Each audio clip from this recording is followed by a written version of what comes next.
Hello, everyone, and welcome to another edition of my Become Unstoppable interview series. Now, you may or may not be aware that normally I kind of had guests on that I have been entrepreneurs, mainly because that's the area that I kind of hang out in right now. But one of my passions after spending 35 years in the corporate world myself is to get help in, I want to go and help the corporate world people as well. So as a starter for 10 for that, I've got a very good friend of mine who's sitting on the other side of the screen, Mr. Andrew Grimme, who will introduce himself shortly, who I used to work with many years ago, and more recently, actually. But he's a very interesting guy, a great friend of mine, and I'd love for you to enjoy this interview with us. For those who don't know me, I'm Julie. I'm from Millieside Therapy and Coaching, and my passion really is helping people to understand the impacts of stress, overwhelming, and anxiety, right? And help you understand the impact to your mind, body, and soul, really, with it. And that actually, if we continue in this stress state, we are going to end up with physical and psychological conditions. And we don't want that, do we? Because we want to be calm, we want to be confident, and we want to be happy and healthy, right? So that's a little bit about me. You can find me on all the channels and I'll share all those with you later. But before we go any further, I'd like my guest, Andrew, to introduce yourself, please, my darling. Hi everyone, thank you, Julie. Yes, it was. I think it was about 27 years ago we first worked together. I know we don't look old enough, but I actually sat next to Julie on my very first day, my kind of first proper job, and she kind of didn't tease me too much, and she showed me the ropes. So and we've obviously known each other and been friends ever since. So obviously, you know, who am I? I've worked in the corporate world in the asset management business for 27 years. I've sort of worked my way through different roles in that time. I've contracted, as in like freelance work, as well as worked on a permanent basis. I came out as gay when I was about 23 personally, but 25 professionally. We'll dwell on that a little bit more later on in the interview. I've been with my husband, Matthew, for 16 years, married for 11. We adopted 2 children 11 years ago, and got a dog and a cat who are actually in the background somewhere, so hopefully they'll be quiet. But yeah, so that's kind of me. And another thing we'll probably touch on later on is sort of my sort of slow sort of struggle to sort of come out and be my sort of authentic self. It's only been the last sort of 3 or 4 years where I've been able to really kind of shine doing that. And also joined our LGBTQ network at work, and I'm now leading our global events, so overseeing and facilitating all of those. So, and we'll touch more on that later. Thank you. Amazing. That's crazy, isn't it? 27 years old. Yeah, mad. More than half my life. Yeah. And I'm obviously a lot older than you, but never mind.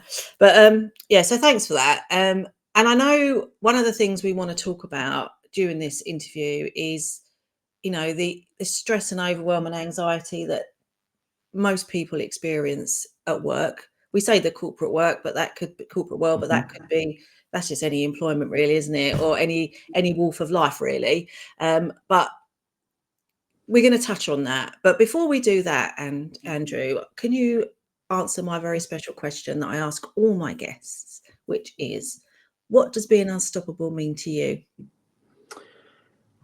I mean, it might sound a bit crazy, but it's almost carrying on until you're told to stop, which by definition is unstoppable. But I think for me, I think it's kind of the drive to always kind of do the right thing, and certainly in you know our business, you know, it's kind of always having that integrity to do the right thing by your customer. And if you win the customer over, then you'll keep your customer, and that what keeps you profitable in business. And I think that kind of manifests itself in a number of ways. So for me, it's kind of helping out as much as I can, as much as possible. Unfortunately, sometimes probably to my own detriment, if I'm being honest. As I say, always trying to do the right thing, but most importantly, sort of carrying on doing what you believe is right until you're kind of told to stop. And when you're told to stop, you ignore that and just carry on anyway, to a degree. But I think there'll always be challenges and barriers, and they will come in many different forms, whether that's more senior management or just the scenario or situation you find yourself in personally.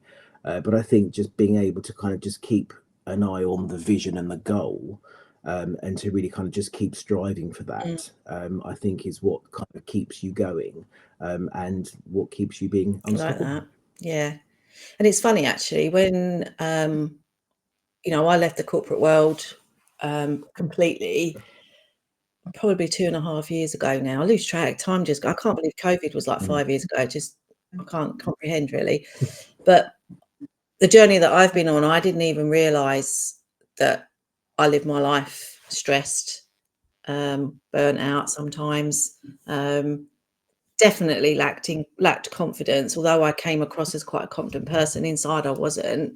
And it's only retrospectively, as I've gone through the journey since I started my new life, I suppose, which started in 2020 when I got made redundant, was to really uncover what was going on inside of me, and that's how I work with my clients. But we'll cover that off a little bit. But one thing I just want to say before I forget is that many of us have presenting issues of stress, anxiety, lack of confidence, and we try and ignore them and we try and push through them.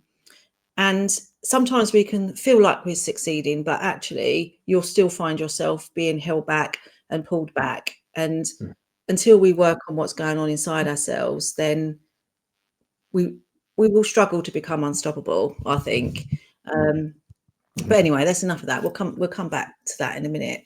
So let's do a little unravel of your life, right? So now you just described where you are now, like with you know, your husband and your children, which was amazing. But let's go back a little bit, shall we, to when the time when we first met, because when we was having a chat about this the other day, I mean, my memory is shocking on stuff like that anyway, but we were talking about when you first started, that when we met, that was your first job, wasn't it? First proper job, yeah, absolutely. So, and I mean, way back then it was, I mean, probably had a few recessions since then, but we were still kind of coming out the back end of that last recession. And you know, and jobs were quite scarce, and especially if you didn't actually have any kind of relevant experience. So, you know, coming out of university, it did take a good few months, sort of 6-7 months, I think it was, before and it kind of got a job. And actually, oddly enough, it was coming to work for you, and it was just a 2-week temporary job to start with, and it was to cover someone that was going to go on holiday for 4 days. Oh, really? So to kind of learn, to literally to learn the ropes the first week, and then cover them for 4 days, and then hand back over on the last day, and then it was off you go, Andrew, see you later. And I thought, well, you know, it's experience. I'll give it a go. I have no idea what these unit trusts are and all this sort of stuff. And so you kind of, you know, and at the end of the first day, I remember, you know, Steve, you know, our boss at the time, just sort of said, I mean, you've done quite well, say, Andrew. You know, we've got this thing called tax year end coming up, and we get quite busy, and we probably could do with another pair of hands. You know, after these 2 weeks, have you got anything planned? I went, no. And I was there for 9 years, so in various roles. So that's how it kind of all started. And I think I was still a temp for about 6 months in total, and then kind of got taken on as permanent. But yeah, it was kind of obviously completely fell into it. I suppose growing up, I never really quite knew exactly what I wanted to do. I never had that obvious specific passion or kind of topic. I kind of always assumed, you know, because I used to count my money in my money box and stack it up, I'd probably be a bank manager or something, but I had no real idea. And I think also when you come from a background where your parents aren't in that kind of world as such, you know, my dad sort of worked for in sales for a foundry, my mum worked in schools. Yeah, I had no idea. I mean, my main job that I've done in my career is a business analyst. Well, I didn't even know it existed. You know, when I was in high school, you know, when they did all the careers fairs and they brought around all the leaflets, these are kind of jobs you could do. I don't remember seeing business I analyst don't on there remember seeing anywhere, it. you know. No. And so it's a bit crazy, but you know, I do feel my career has kind of just evolved. I think I've been really quite lucky at times, I have to be honest. I think I've been lucky with the people I've worked with. I think I've gained a lot from them as I progressed. But as I say, started I doing mean, that'd be me, in you sort mean? of That's who fairly, you're talking about, isn't yeah, mainly you, Julie, and others. But I think I sort of stayed in kind of the operations kind of side for about sort of 3 or 4 years. I did some user acceptance testing that kind of got me a bit more involved with things like that, and then I moved into our IT. I mean, if anyone knows me and just knows how good I am with technology, I mean that baffles most people. That's that, and that took me up to about my sort of fifth year, and then I got a job as a BA, working for Brian, and Alec was my mentor at that point, and just sort of from there, kind of sort of steamed away. I think I it? found the thing that I was good at, Mm, essentially, or I thought I was quite good at anyway. But I think, as I say, I was about 25 before I came out, and I think those first few years where I was just expending so much energy trying to hide my mm, true self, I don't think I excelled at work because I was mm, exhausted from it. And really at that time of life, when actually you don't have a mortgage and you don't have kids and you don't have the worry of bills and everything like that, it should have been a time when mm, I was really able to shine and progress and really accelerate my career, and I think I was really kind of held back by that. Certainly looking back now, I'm sort of quite convinced of that. But as I say, it was a fairly slow coming out, and I still didn't really feel like I could be my true self. But yeah, and I sort of got to about 9 years with where I was with you, and I decided to do contract work for some time, and spend a number of years in sort of lots of different businesses doing slightly different projects and roles. And got a really great broad experience from loads of companies. And you see things, well, that worked well, that didn't work quite so well. And you sort of take that on board and you can learn a lot from that. And I think, again, very lucky with the kind of businesses and people that I worked with and could learn a lot from them. But I think I also felt like I was getting to the point where when I was in a lot of these contract roles, you don't really have much authority to do a great deal, because you're not kind of an actual decision maker. You can put options papers forward, but that's kind of where it ends. And sometimes, although there was often management, sometimes there was a little bit of void of leadership. And I kind of felt myself just naturally gravitating towards leading. And it's interesting. It's something that actually dogs do in a pack. That when they don't have a strong leader, a dog assumes that position of leader, but none of them really want to because it is a mm, stressful kind of role to take on. And I think we kind of do the same thing, or some of us do that. When you kind of notice that void, you kind of naturally move into it. But if you don't really have the authority or the skills, or the training, or the support, it is a very stressful mm, place to be. And so what I really wanted to do was kind of go back into a permanent role and kind of do it properly. So that's kind of where I've been sort of more mm, recently in my career, and I've sort of worked in more of like a propositions role. I'm now in a policy and sort of product governance role. Whether that's quite where I want to be long term, perhaps not. But I think for me at the moment, I'm sort of at that sort of middle management stage, very mm. much kind of looking to move up to the next Can I level. just, So does that kind yeah, of give you yeah, enough yeah, of because I'll where I've interrogate you more in been? a minute. Yeah. That's fine.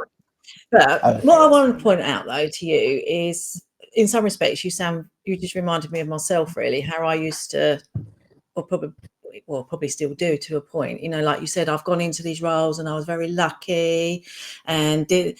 So what I want to say to you is, yes, it's great when you have good mentors and you've got people that you can learn from, but let's not take away what you did. You put yourself in those positions. You didn't just get lucky and someone said, oh, let's give Andrew that promotion. No, you would have done a lot of Mm, work. You would have worked well with people. You would have learned and grown. So don't, take that away from yourself. And that, as I said, is very much the sort of thing I would do. And that's because probably there's mm, something going on in here that you're not quite, you don't quite believe in yourself, right? And then that's when mm, when we don't. I was saying to you earlier, wasn't I, that what my biggest thing, and I didn't know this until after the events, like when I'd left the corporate world and I'd started doing all my training. Well, I did go back for a little while, obviously, but you know, I uncovered my limiting beliefs that I didn't feel I was worthy and I didn't feel good enough. Right. So you can feel confident but still not feel worthy, and they are very different things. You can also feel not confident and not worthy, but you can be confident but still have that I'm not worthy inside. And that was very, very much me. And I see it a lot in most people. And it does hold you back. You know, it held me back in the corporate world, and it's held me back in my business as well, because I had the belief that I was only average. I spent my whole life believing I was average. And if I put myself above the pedestal or above the line, then I'll be seen. Because if you're really, really super amazing, then you'll get seen. And if you're really, really crap and naughty, or, you know, when you go back to school or something like that, you get noticed, right? But if you sit in the middle, no one really sees you. And interestingly, you know, like sometimes you think to yourself, I wonder if I just remember that badly and it wasn't really that bad.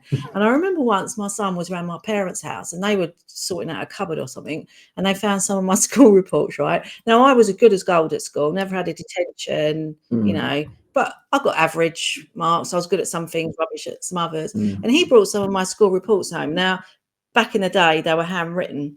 And as I flicked through them, there was teachers that I thought to myself, you don't even know who I am, because it was so linear. It was so vague. It was so, oh, yes, Julie's very good. And I thought, you don't even know who I am. And I've been in your class all that time, you know. So it kind of reinforced the fact that my beliefs around you, or my memory, I should say, were correct. But it made me feel really sad, because it's like, I mean, I think I had a pretty successful career in the corporate world, but I think I could have done a lot more. I think I could have had so much more success, but I always, my subconscious, my beliefs, my subconscious believes that, Julie, you're not worthy. It pulls you back. And I think this is so important, because this happens to anyone in any walk of life. Doesn't matter what job you've got, you know, it can impact you, and it will impact your career progression, because you won't have the confidence to put yourself forward for that promotion or apply for a new job, whether it's in the company or in another company. So it impacts you financially, right? Because you can't, if you stay in a job for a long, long time, we all know that, you just get your little increments, but to make money, you need to move on or go for the promotions, don't you? And if you're lacking in confidence or worthiness or whatever it is inside, it's going to impact you financially, in your happiness, and potentially in your health as well, because you're not happy and you feel frustrated. Does that resonate, or do you know people that resonate? It absolutely does, and oddly enough, and again, I mentioned this earlier on. I just sent through a mentor request to someone this morning, and in kind of the blurb that I kind of sent on to them, one of the things I actually wrote was, I feel like I've got lots of skills. I don't quite have the experience to bring it together, but I'm really worried or concerned that the skills that I do have are kind of go to waste if I don't start acting on it. So that, and again, I know we sort of say it's partly mentor will kind of help with some of the confidence, the skills, the opportunities, and you're right to say it's about working on yourself as well. And I think that's certainly something in my sort of personal development plan I've got for this coming year at work. There is a lot more on that. I need to have more confidence in the word no. Yes, boundaries. Because I'm really good at saying yes to everything all the time, and then I kind of look back and go, oh, I wish I hadn't kind of said yes, really, because I don't really. Then you call yourself stress and overwhelm, right? Because you've got too much to do.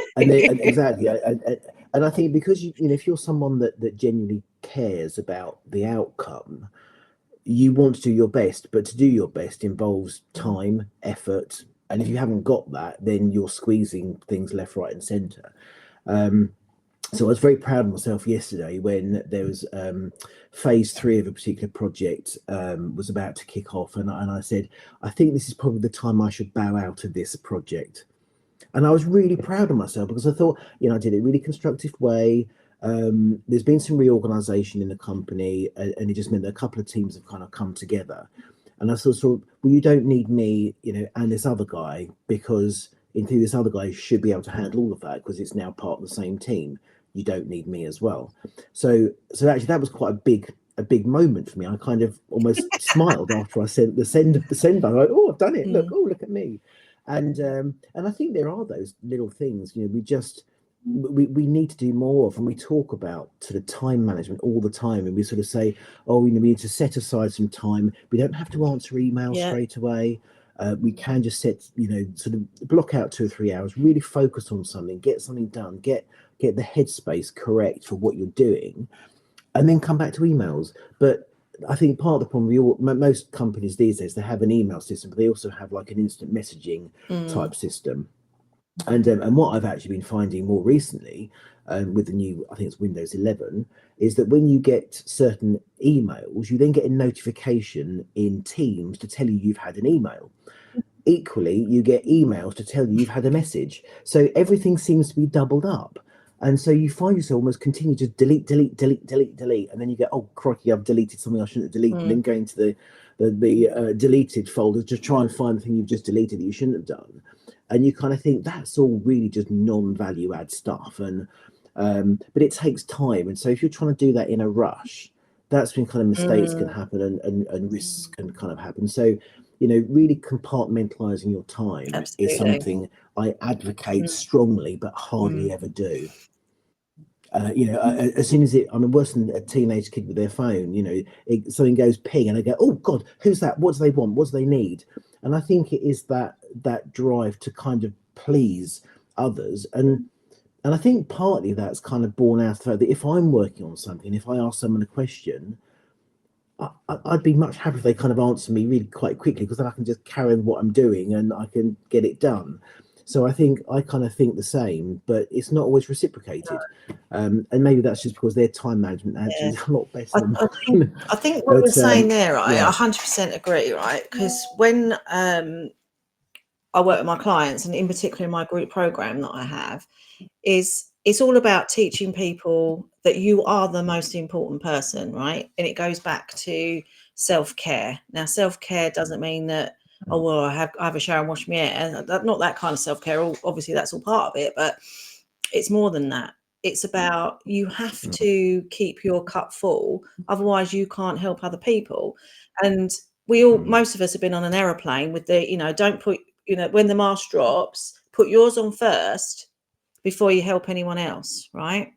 Now, most of us, it maybe in the aeroplane situation, you might be all right because that's what they're telling you to do, right? And it's instruction, and hopefully no one ever has to do that. But in reality, for people to do that in their everyday life, they struggle with, right? Because it just doesn't feel right, does it?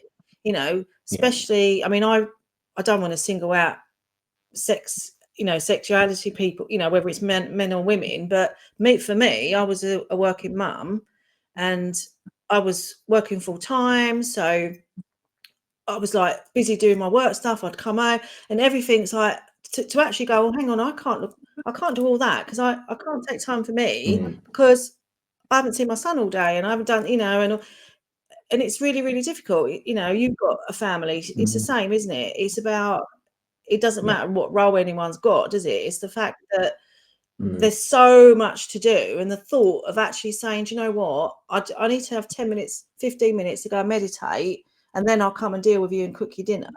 It's like, what?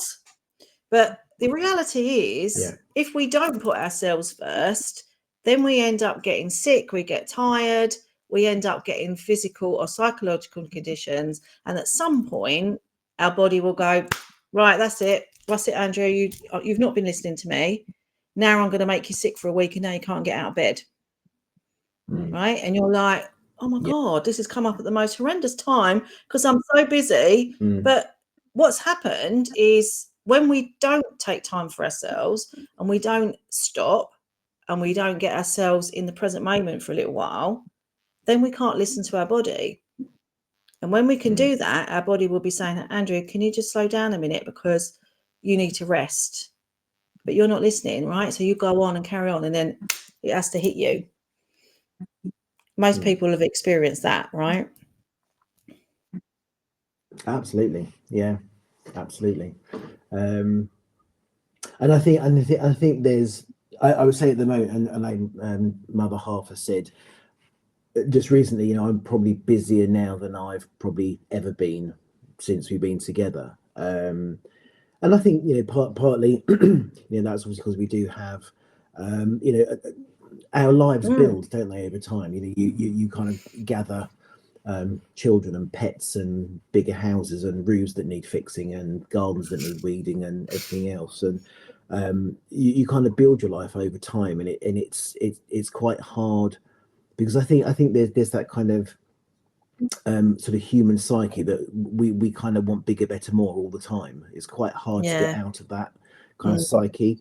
So we do build our lives over time, and but then you're kind of beholden to that as well. But I think, you know, I think at the moment, I think this is, you know, quite probably across the board, but I think certainly within the corporate world, and you know, the kind of businesses that you know, I work for and with and partner with, you know, there is serious cost pressures in the industry. You know, there's regulation that's you know, requesting that, you know, pensions provide value for money, and we need to be able to demonstrate that. And if there are, the charges are too high, or you're not delivering enough, you know, you've got to do something about it. So, but also, you know, sort of advisor firms, they've got to do the same with their clients, so they can't pay us as much money as they used to. So costs are being driven down and down and down. And we have to avoid that kind of race to the bottom on price, otherwise we won't ever have any money to invest in and keep our products at the level they need to be. But I think because of those cost pressures, you know, there are really restructures and reorganizations going on, and I think a lot of people do feel that they don't want to be the one that drops the ball, you know, because if you do, you're the one that will be made redundant. And I think at the moment, because the whole industry is suffering a bit, you know, a lot of it's down to, you know, global markets and sort of economic pressures and all those kind of things. But I think there's a bit of a shift as well in the way, you know, customers interact with us. You know, the younger customers coming in, they're demanding a lot more for the money, etc., which is kind of absolutely the right thing, but it does create pressure. And I think because all businesses are going through it, if you get made redundant, the chance of you finding something else with another company at the moment aren't necessarily particularly high. So I think there is that kind of desire to not be the one that drops the ball. So you work harder, you work longer, possibly not smarter, and then you add that on to everything else, and before you know it, like some people I could mention, like myself, you know, you kind of up at 6 in the morning, and sort of you don't really stop till 9, 10 o'clock at night by the time you've, you know, done all the things you need to do. Yes. But I do try and include some things that are that do give me that sort of headspace. So I have made a point of going to the gym a lot more, and I think just doing those really kind of basic repetitive physical movements gives my head a break, because a lot of people say my head doesn't stop, there's always something whirring around in my head. So that physical or basic physical movements and things really helps to take that noise away. I really enjoy weeding the garden, you know, and I will do so to a forensic level. But it's something that's quite therapeutic, I find, because you can sort of say, right, I'm in the next hour, I'm going to set out to weed this particular flower bed that's in X by X size. And an hour later, you look back and go, I've done that. And you get that gratification to go, I set out to do something and I have achieved it.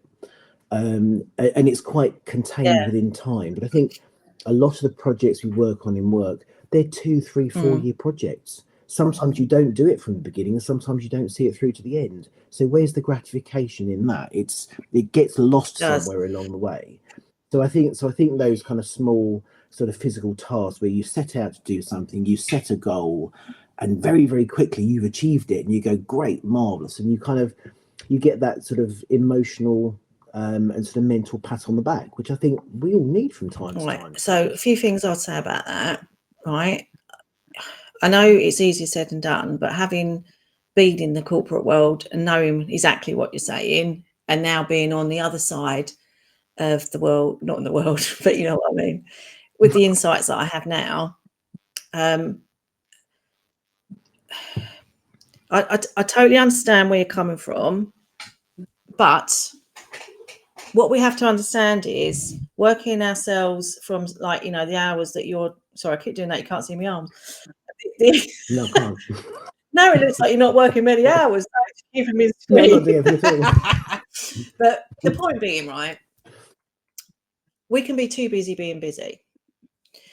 What we have to look at is, what are you actually doing in your day, right? And then there's things like you mentioned earlier about, okay, what things could I delegate, right? So you very well put earlier on that I decided that I wasn't needed in that project, right? So you've taken yourself out of that. But what you need to do is, I got taught this by one of my coaches, actually. I think it was over a 3-week period, but so it feels a bit of an overhead to start with, but write down every 20 minutes, half an hour, what it is you're doing, right? And do that for a couple of weeks. And you can do it in all, whether it's in your business day or your life day, if you like. Then go through and see which items in there that you don't need to do anymore because you're just doing them and no one really needs them. What could I delegate? What shouldn't I be doing? You know, in the role, in your instance, in the role that you're in now, what should you not be doing that maybe one of your team should be doing?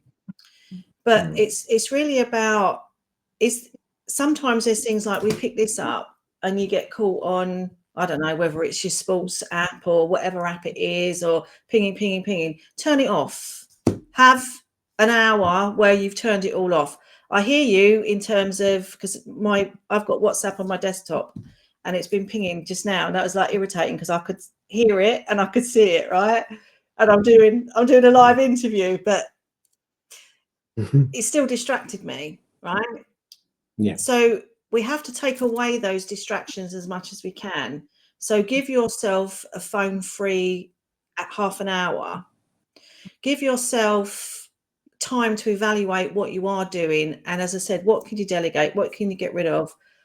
You know, what's really adding value? Now, we can all be busy being busy, right? We can all work 12, 13, 14-hour days. But out of that 12, 14-hour days, how many of those hours are actually productive? Are actually worthwhile? Or if you was to break it down, how long did you sit there going, I ought to write those notes up?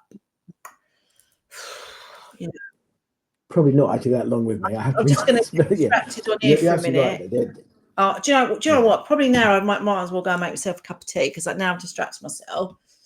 And then I might as well go loo, and then I might as well go and do this, and then I might as well write my shopping list. And before you know it, 3 or 4 hours is just gone, and you actually haven't achieved something. Now, I am talking about myself here, and I do that in my current work as well now. But please tell me you don't recognise that, right? I recognise parts of that, yeah, but I think I'm not so distracted by my phone, I have to be honest. But I think what I am distracted with is the constant pinging of messages from work, and I think you're absolutely right. And I know other people that have sort of said, you know, they can sort of disable it or mute it, and I've never done that, mainly because I have no idea how to. But I think I need to find out how to do that, or just, you know, Outlook, as you say, kind of just focus time. Actually, close Outlook for 2 hours, because you know, I know there's a kind of a matrix we should use for kind of, you know, prioritizing things, whether things are important or urgent. You know, and you sort of create a quadrant of those things, and actually, it's very, very rare when you get something that is genuinely important and urgent. I mean, most of what we do for work is important, but it's not all terribly urgent. So actually, you know, if I did just go, do you know what, I'm just going to switch everything off for 2 hours, just focus on one presentation or one report, whatever, no one's going to die.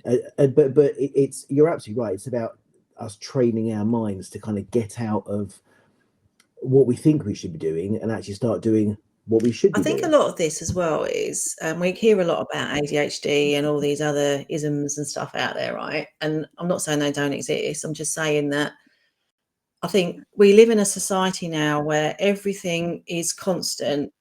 Everything's like this all day long, isn't it? Right? Yeah. Now, I had a conversation with my son about 3 or 4 years ago when he was at uni, and he rang me and he went, "Mum, I need to have a chat with you, but please don't get upset." And I was like, "Oh God, what's he done?" Now, he's not a naughty boy, so I was thinking, oh, my heart was in my mouth. Anyway, he went to me, "Mum, I think I've got ADHD." And if he hadn't have said to me, "Please don't get annoyed," I probably would have got, but I went, "Okay, darling, why do you think that?" And he went, "Well, because I do this, this, this." And I went, "Yeah, so do I. This, yeah, so do I." And he went, "Mum, I think you've got it." And I'm like, "What?" Right, now, I don't care whether I have or I haven't, right? I'm not going to bother wasting any energy on whether I have or I haven't. But I said to him, I don't see myself as having any label because I feel like that's just the way I've lived my life. I've worked in the city since I was 16 years of age, right? And as you know, like you spend your whole day doing this, doing that, running around with, multiple projects, multiple things. You got used to spinning plates. Now, I'm not saying we're necessarily good at it. And if we didn't spin as many plates, we'd probably be more productive going back to 5 minutes ago. But that's how our brains are wired, right? And I think that's kind of coming across in all walks of life, I think now. And we don't know how to shut our brains off. We know some people, I don't particularly do this habit, but some people will be doing this before they shut their eyes, right? In bed. No, we have to stop all of this. We have to give ourselves time to wind down, give our brain time to wind down. And that doesn't mean like turning off the telly and going straight to sleep. You've got to have that little bit of wind down time. And the later that you're working, the later you're going into that mode, aren't you? Because you're like, "Oh my God, I've only got 5 hours left before I'm going to get up again." And then your mind just never ever shuts off, and we have to train ourselves to do things differently. And that's something I've hugely learned, and taking time out for yourself is one of those. Even if you just went up to bed and listened to a meditation or an audio or something, rather than looking at the screen of your phone, watching endless rounds of TikTok or whatever it is people do. Now, I'm not knocking social media because obviously I've got social media platforms and I want people to look at my stuff. But other than my stuff, don't watch mindless hours and hours of rubbish and listening to doom and gloom on the news, because that just brings your levels of happiness down. We want to bring them up. We want to be talking about things that we're grateful for, things that we're happy about, and because we are a vibration. And then we just end up getting sucked into this just whole world of negativity. And then we can't stop the overthinking. But overthinking is stress, really, stress and anxiety. Simple as. So I think society doesn't help because it's just the way everything's just instant gratification. But we have to, if we want to change our lives, we have to make change. The old saying, if you want to change, you need to change. Right? And change comes from within. And I never knew any of this stuff. Never knew all this stuff. I thought I could solve everything with this. I used to try and think my way out of every situation. I didn't realize that actually I have to stop and shut this down for a bit and use the 95% of my subconscious mind. And I can ask myself questions and I'll know the answers. And when you can take yourself that step back, be present, be calm, then you can say to yourself, "Do you know what? I've got such a busy day at work tomorrow. I've got this, this, this, and this. What do you think is the most important thing I should do first?" And you can take that to your subconscious mind and it'll go, "Do you know what? I think these are the most important things," because you're stopping to listen to yourself. You know the answers. The answer is all within. But when you're too busy being busy, you can't do that. It's mad, isn't it? So yeah, and all wise words, and I think so many of us know that we should be doing it, but we still carry on getting caught up. So it's we definitely need to find that habit, don't we? Of, I mean, even whether it's the beginning of the day, not just straight away going in and going, oh God, I've had 12 emails overnight, I need to do those straight away. But actually kind of go to your to-do list and go, right, what are the three, as you say, what are the three most important things I need to get done today, before you even look at the emails? Because actually most of those emails probably are, just kind of circular type ones, or they're just a reply to something. And none of them are probably going to create, I mean, a few might, but most of them won't create brand new things that need doing. And if they do, they're probably Well, not people should be more putting urgent than stuff urgent you've already in had their in your title list. then, shouldn't they? And this is where you get the email etiquette, isn't it? If something's urgent, tell Yeah, someone it's urgent. If it needs action, right, yeah, action now.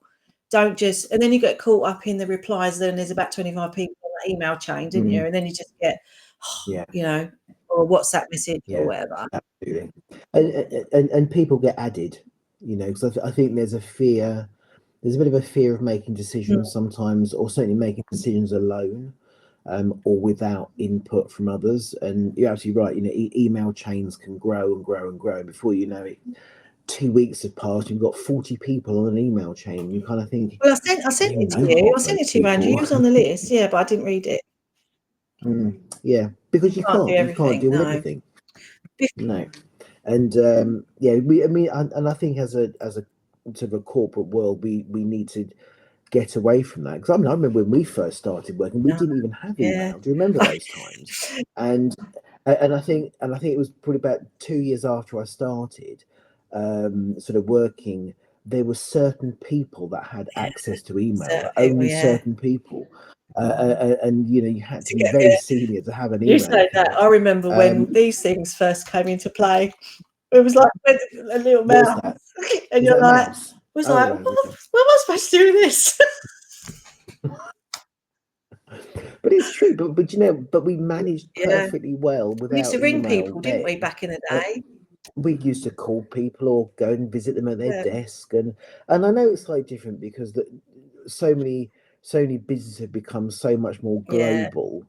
We yes, we have offices globally, but I think there's been the whole sort of shift to offshoring, sort of operational type roles.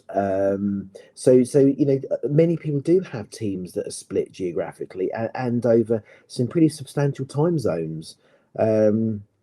I know, so where I work on them, we have a lot of people that work in India and China, and because of that, we have to try and bring a lot of the meetings into our Yeah, that doesn't mornings, so help, it's does not it? as Yeah. late for them. So a lot of people have a lot of their diaries are almost always booked up in the mornings, but are relatively free in Yeah. the afternoon. But equally, you kind of get, oh great, they've got space in the afternoon, and then all you've done is just grab the free Exactly. time they That do really have. doesn't help, does So it? That really doesn't yeah, help. but it is difficult, and I think we all need to probably try and find new ways of working that are more efficient, that add more value, don't inconvenience people that don't need to be inconvenienced. But it's a massive cultural shift that's needed, and I don't think it's not going to be down to any one person or team or even company. I don't think, because we all interact with so many companies, and everybody gets added on, and that's your proof. If they've said that on email, then that's You your was on it. proof, You and was on it. you can have that for your audit trail and all the rest of it. Everything has to I be wonder though. I wonder if auditable, that doesn't though it? is So because so many people do not believe in themselves and they lack that confidence, and it all goes back to the self-belief, doesn't it? yeah, absolutely. And I was talking about empowerment just the other day with my boss's boss, and we were sort of saying about that the mantra is that we want everyone to feel empowered to make decisions that are appropriate and they're comfortable making, but yet a lot of people don't feel empowered. And we were talking about it, and he sort of said empowerment is something that is half given and half taken. And I think people aren't always very good at giving it, or letting you know what the boundaries or the parameters are within which you can work.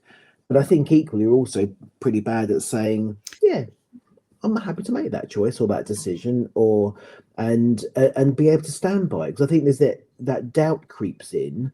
So, well, I've made that decision, but what if other people don't agree with me? But that's what I'm saying, though, isn't it? Right? The people that are giving you that work, you know, the senior people, most of them haven't done the work on themselves either, right? So, a fun fact, right? Between the ages of 0 and 7, we create majority of our belief system, and at that age, our brains don't have any logic, right?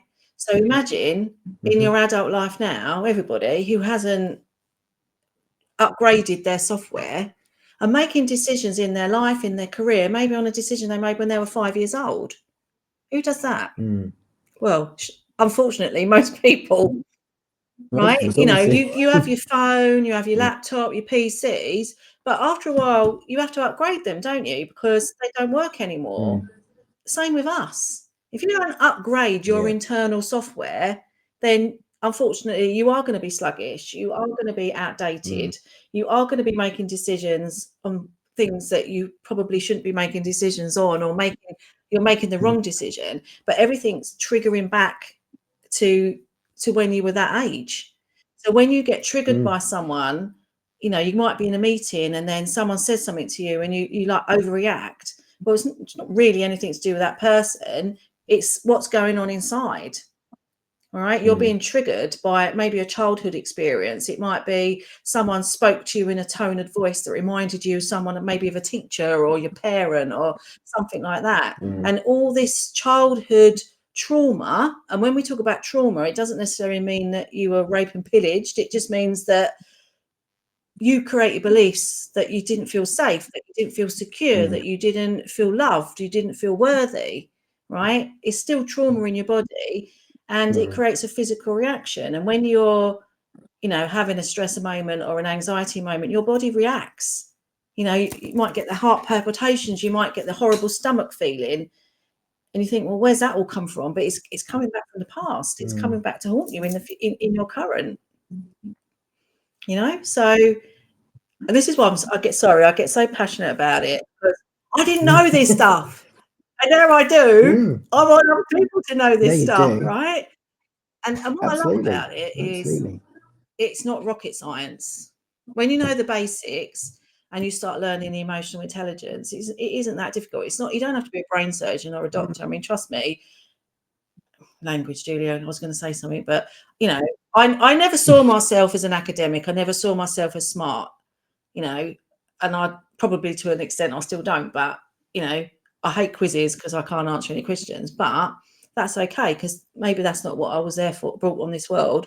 I wasn't brought on this world to answer intellectual questions. I was brought into this world to help people transform their lives, to save lives, to empower people. That's what I've been put on this earth to do. So it doesn't matter. I just don't bother going to the quizzes. Right. But this is what I was here for. This is what the universe has put me on this planet to do. So here I am doing it, right? In the same way, for you, you've always been an amazing person. And even back then, you were always, for me, I think it was always a standout in the fact that you always wanted to learn, you always wanted to get on. And I don't know whether, we was talking about this the other day, weren't we? Whether, I couldn't remember whether I knew you were gay when you first started, or whether we just assumed you were, but you never said, you know.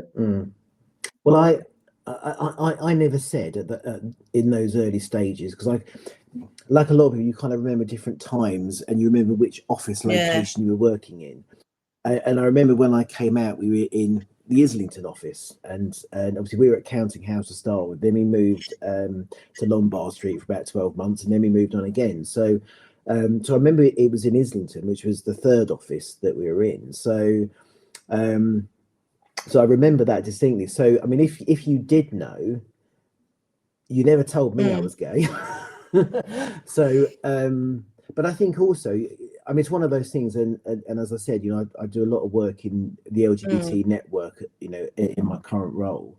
You know, and we have ally training, you know, and one of the really things we try and do is, you know, if someone comes out to you, how to kind of be with them. You know, the last thing that person wants to hear is, "Oh, you don't worry, we all knew anyway."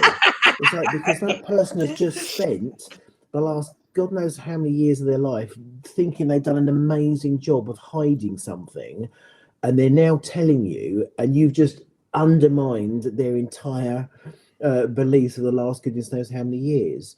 But no, you may well have known. I don't, like everyone. I mean, I can get quite excitable at times. That could be misconstrued as being a bit camp sometimes. But you know, I don't know. I have no idea whether people really knew or not. I think it's always been quite lucky because people have never sort of said. I mean, a few people have sort of said, "Well, I did wonder," but you know, I didn't like to say anything. And I think, well, that's good, because in theory, it wasn't really any of your business, and it in theory, it still isn't any of your business.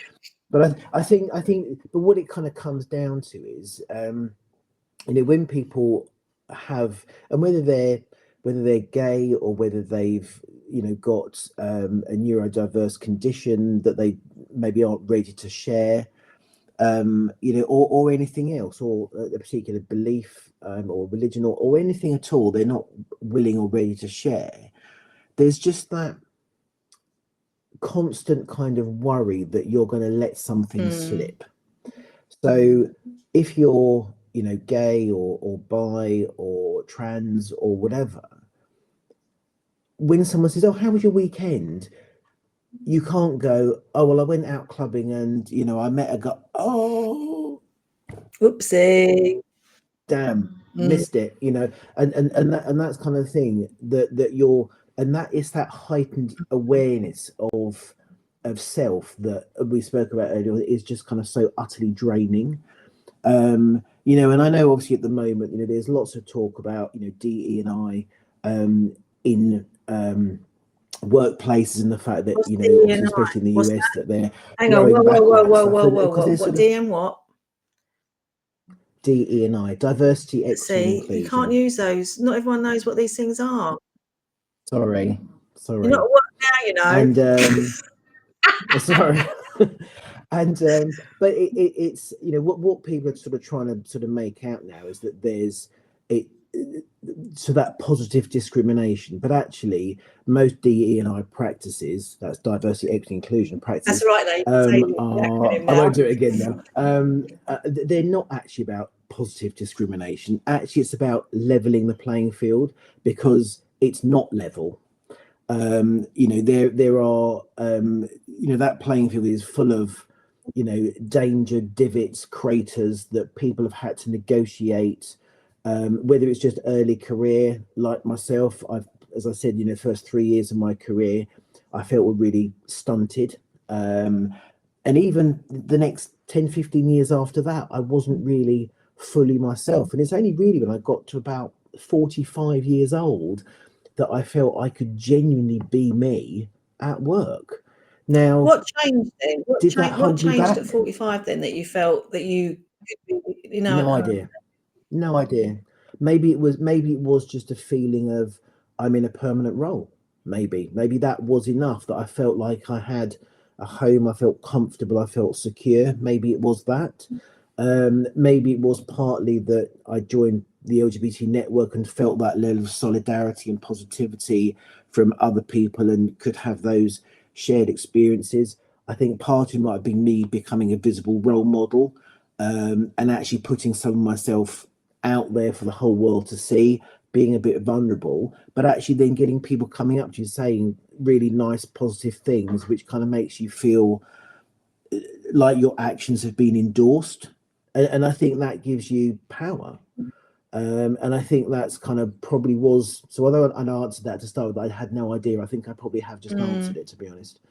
But I probably haven't really thought about it. So you're welcome. You've managed to drag that out of me. Well done. That's £100, please. But I think, it is strange how things happen. But I think, you know, if I think from when I sort of first started working at sort of 22 until age 45, those experiences and how I was, did that impact my career? Absolutely, it did. Is it a level playing field? No. Have DE and I practices helped me level the playing field? Yes. Has it given me an advantage? No. And the thing is, I think the political or the politicized, I can't say the politicization, I think that's the word, of this whole issue has been twisted to make it sound like, oh, well, if this company does DE and I stuff, they're basically, making people that you shouldn't really be getting these jobs get jobs. I mean, we know there was that dreadful plane crash in the States, and Trump sort of instantly sort of says, well, it's because they gave all the air traffic control jobs to disabled people. And it was absolute rubbish, or people that weren't capable. And I think that's the danger in that kind of rhetoric. But actually, what we're just trying to do in D&I generally is just kind of go, actually, where it is things are a bit harder for some people, for whatever reason, let's just try and create an environment where they can be themselves and level the playing field. That's all it is. It's nothing more than that. What would you say is the biggest achievement that you've managed to implement in that environment? Just one. Well, I've got. Right, can I do quickly two? though, I've got two. running out of time. I've got two. I'll be very quick on the first one. So I was kind of really aware that since COVID, so much stuff is online, and I kind of really wanted to create something for all of our offices globally that meant that when someone walked into our office, they knew it was a safe space for LGBT community. So we created these lovely sort of perspex, very nice branded sort of signs to go on every single reception desk that we've got all around the world. And it's kind of used the gay rainbow kind of sort of motif with our kind of coloured F logo for fidelity on there. And what that really means is you've got someone that's coming in for a job interview. So they're not even an employee yet. All employees, clients, customers, partners, someone that's come to fix the air conditioning, whatever they are, whoever they are, or for whatever reason they're there, they come in, and I really hope they see that sign. It's quite bright on purpose. It's well positioned on purpose. And hopefully when they get there, they go, oh, that's lovely. And they can relax. And hopefully that means they know they're entering a safe space. They know they can be themselves. They don't have to worry. And for whatever purpose they are there for, they can do it to the best of their abilities. Wow. So when we talk about leveling the playing field, if you've got someone that's LGBTQ and they're coming in for an interview and they are so stressed because of that, they go, oh my God, what if they find out? What if they find out? Are they going to perform well in that interview? Of course they're not. But if they've seen that sign, hopefully it just gives them a little something to go, actually, do you know what? Even if they did, it wouldn't matter. And they're bound to perform better in interview. And that, to me, is a really small thing. And I have to big shout out to Debbie and Caroline, our corporate property services team, that really assisted and helped us get that off the ground, because without them, it wouldn't have happened. So they were just brilliant doing that, and they paid for it as well, which is good. So yes, that's the first one. And then the second one that I'm really, really proud of is the LGBT buddy scheme. So this was kind of an idea that I had sort of, 2.5 years ago now. Create the presentation, the business case, you put it in front of our DE&I council. We got the go ahead to create a pilot that we did in launch last June in UK and Ireland. We've had unbelievable response. I sent out one email to our UK and Ireland allies, and within a couple of days I think it was 19 responses from people to say, I'm going to volunteer. And so because it was only a pilot, we never sent out another email, because I think, gosh, I've got 19 people to train, and we'd written all the training pack. We'd made sure that people were receiving some mental health sort of well-being training, just in case some of the people they were budging with were quite sort of vulnerable at that particular point in time. We had it was all completely anonymous. We designed it in a way that meant people only had to come out to one person, and that was the person they decided to be their buddy. We have a group chat, so if anyone gets any questions where they kind of go, oh God, I've been asked this question by my buddy, I have no idea how to answer this, we've got a bank of people that span the whole LGBT community, and allies and parents of and siblings of and children of, and we can get that perspective and we can help everybody that's out with any amazing. answers. So that kind of went live, and we've had a number of really successful buddy relationships. Obviously, we don't know the details because it is all confidential. But the best thing is, it means we have it's basically formed the cornerstone of what we call our safe space strategy. And our gender balance network, our work, which is separate to the LGBT one, they've seen it in action, and they actually now want to piggyback off it as well. We're also just in the midst of our global launch, and every single office around the world, including in locations that don't all have the legal or social kind of acceptance that we do in the UK. They have all agreed to say, yeah, we're happy for this to go ahead in our region. So we will hopefully by Pride Month this year in June have the LGBT buddy scheme in all four corners of the world, covering about 9,000 to 10,000 employees. And I think when you kind of look at some recent statistics around how much of the population actually does identify as LGBTQ, it's around 20%. That's a fifth. And you get those kind of numbers in, I think, the Gen Z or Gen Z, the 18 to 24-year-olds, 16 to 24-year-olds, because they've had those visible role models, because they've got the language, the terminology to use to go, oh yeah, I saw that person on TV or in the paper or on this TikTok or whatever it was. That's me. I recognize me in them. And they've got the language and the way to describe how they feel, how they identify.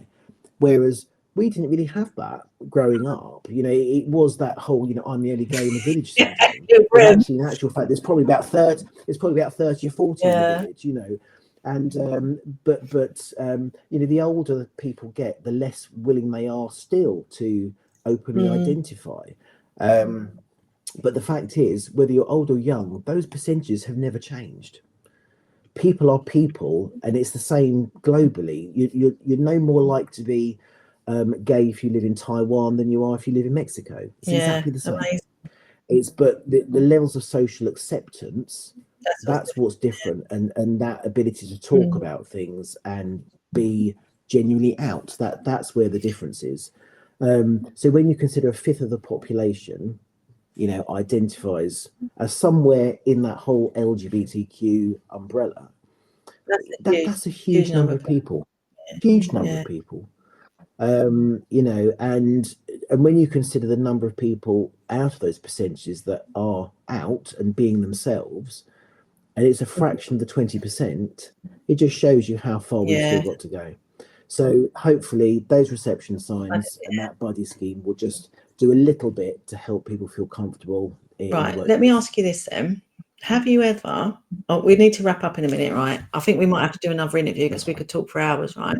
But before we do that though, have you at any point congratulated yourself on either of those achievements? I have actually. Good. Yeah.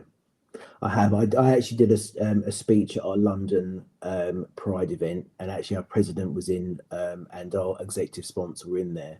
And whether I congratulated myself, but I highlighted them, and I did say this was my idea, and I saw it through, because actually I was genuinely really proud. I was proud in Pride Month.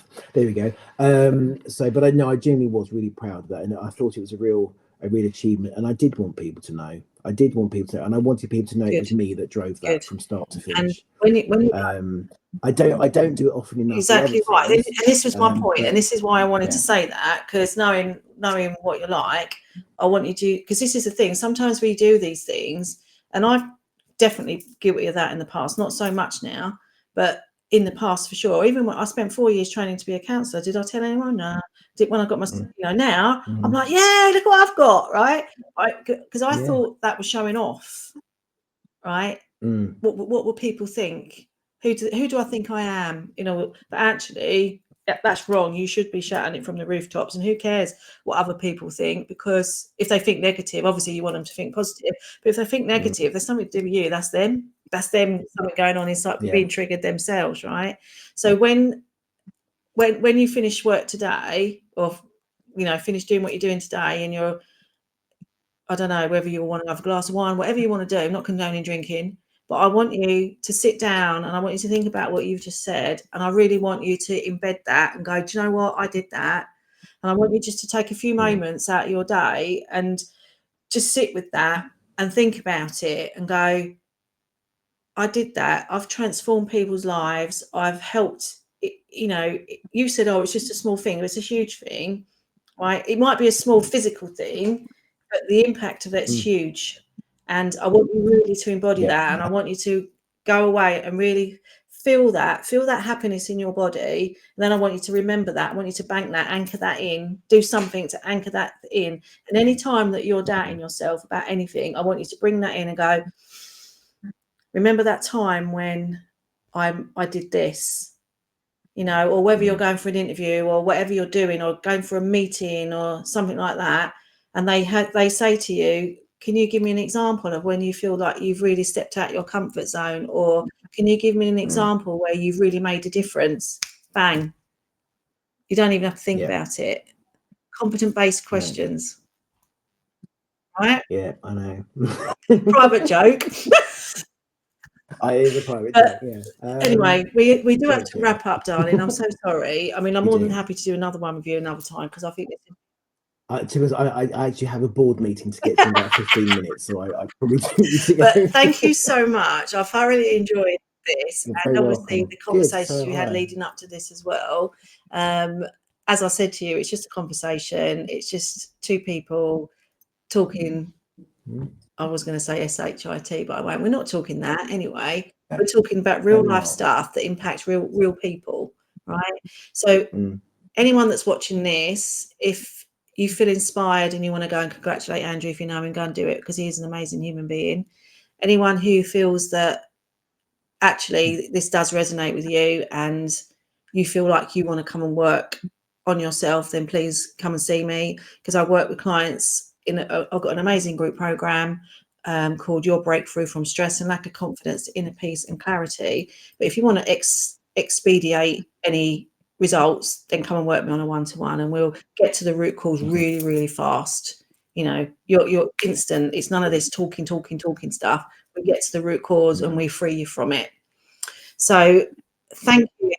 And I think also, so I'd sort of like to say, I think also if there's anyone out there that works for kind of or is involved with well-being in the corporate world, also reach out to Julie and see how you can work together to bring Julie in to kind of help with some of those well-being activities, which I think we all really do need. Thanks, darling. I appreciate that. So thank you, my darling. It's been so lovely. And I'm going to get told off now when this goes to my VA. Get me with my VA, VA, virtual assistant, for those who don't know what it is. I was going to say, I wonder what that was. And he's going to kill me because I've gone over an hour, and he won't be able to cut the video. But it's fine. It's fine. I'm sure he'll work it out. He's an intelligent guy. Just speed it up a bit. We'll be fine. But thank you so much, darling. Good luck with the rest of your day, and I look forward to speaking to you very soon. So thank you everyone for watching, and you can watch this interview and all my other interviews on Millieside Therapy and Coaching YouTube channel, or follow me on my social medias. They're all Millieside Therapy and Coaching, apart from Instagram, which is Julie Millieside. Don't ask me why, it just is. So anyway, thank you so much for watching, and we'll see you next time. Thank you.